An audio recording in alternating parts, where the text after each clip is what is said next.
What's going on, guys? T-Mart here, and I'm super excited to bring you guys another Black Ops 2 tips and tricks video. And in this one, we're going to be taking a quick look at the new Peacekeeper SMG. So, I just want to make a video about this thing, give you guys some of the basic stats and some of my personal opinions after playing with it for a while now.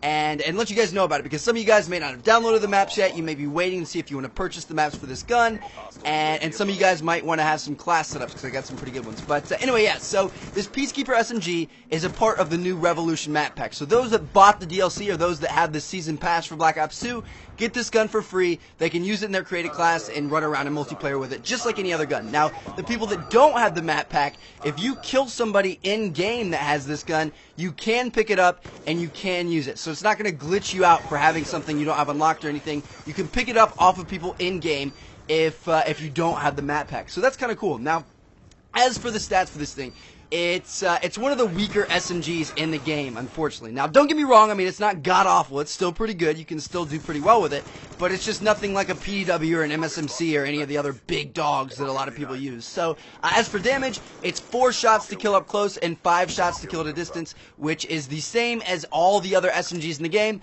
apart from the PDW and MSMC. Funny how those things come up, because those two have 3 shots to kill up close, which is what makes them so powerful. Now, you may be wondering, if it's got the same shots to kill as most of the SMGs, why is it not just kind of an average SMG? Why do you say it's weak? Well, that's because it's also got a really low rate of fire. Unfortunately, it's got one of the lowest in the game at 720 rounds per minute. In comparison, other SMGs like the MP7 and the Vector K10 both have 900 rounds per minute. The Scorpion Evo has 1200 rounds per minute. So this thing is pretty low in terms of rounds per minute. It's about average in terms of actually dealing damage. And those two just don't mix very well. They make it a pretty weak weapon. You may be thinking, this thing sounds like it sucks. Why would anybody want to use it? Well, it does have one saving grace, and that's its recoil. Its recoil is almost non-existent. It's like a freaking laser gun. It reminds me of the ACR from Modern Warfare 2. So that's where it makes up for its low damage dealing powers, because you won't miss as many bullets from recoil. You'll get more shots on target and kill the enemies faster. So that's where it makes up, and it makes itself competitive with all the other SMGs. So, this weapon, low damage, but low recoil. So it kind of evens itself out. Now, as for class setups for this thing, what do you want to use? Well, personally, I really like the iron sights on this thing, so make sure you give those a shot and don't waste any of your optical attachments on it if you don't have to.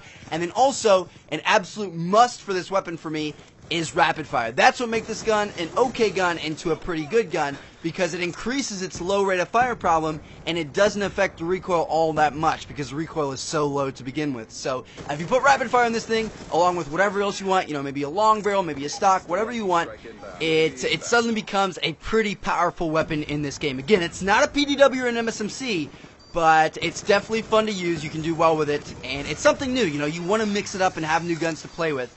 It's a lot of fun. So that is my quick little overview on the new Peacekeeper SMG. Hope you guys enjoyed. Hope you learned something from this, and I hope to see you guys out there playing on the new Revolution DLC. Check out one of the other 2 videos on the screen if you haven't seen them yet. I've got a really cool turn gameplay up on that top box right there. Make sure you check that out, and more great videos coming soon. Thanks, guys. See ya.